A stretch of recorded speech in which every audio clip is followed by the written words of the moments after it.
Whereupon, 1 Corinthians 10:31, after looking at 1 Corinthians 10, 1 through 30 rather, Paul wrote in 1 Corinthians 10:31, whether then you eat or drink or whatever you do, do all to the glory of God, which takes into consideration the weaker brother in Christ.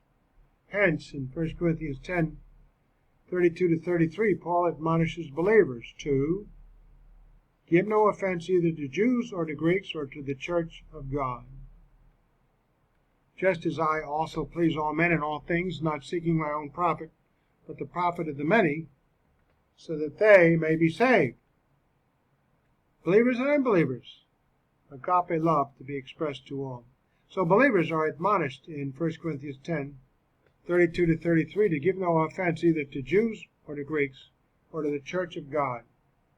Jews, believers or unbelievers? Greeks, believers or unbelievers? Or to the church of God, all believers.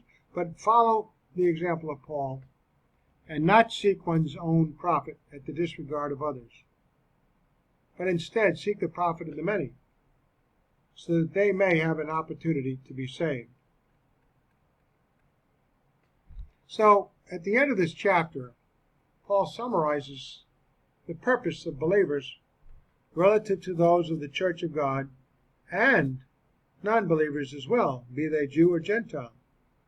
Whether, then, you eat or drink, or whatever you do, do all to the glory of God, and thereby to take care as far as possible not to offend anyone, taking the example of Paul, who as an example has endeavored to please men in all things, as far as possible without compromising the Christian faith.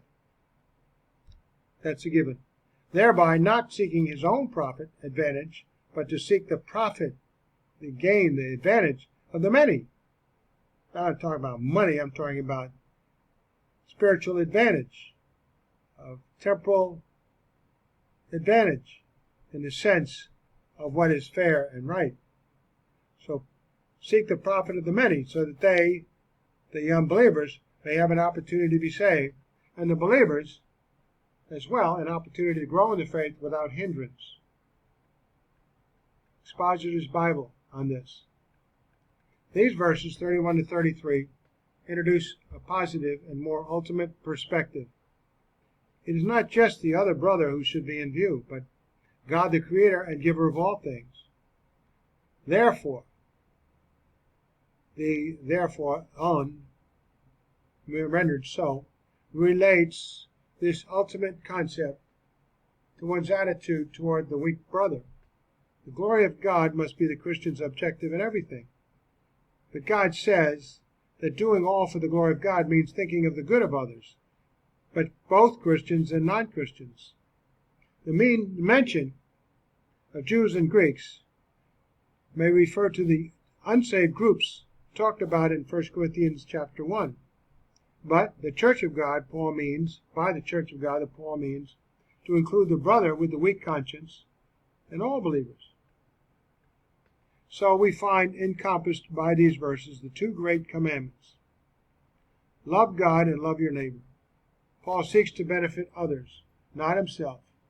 His ultimate objective in all his conduct is that people might be saved, not superficially, but fully, and to the glory of God.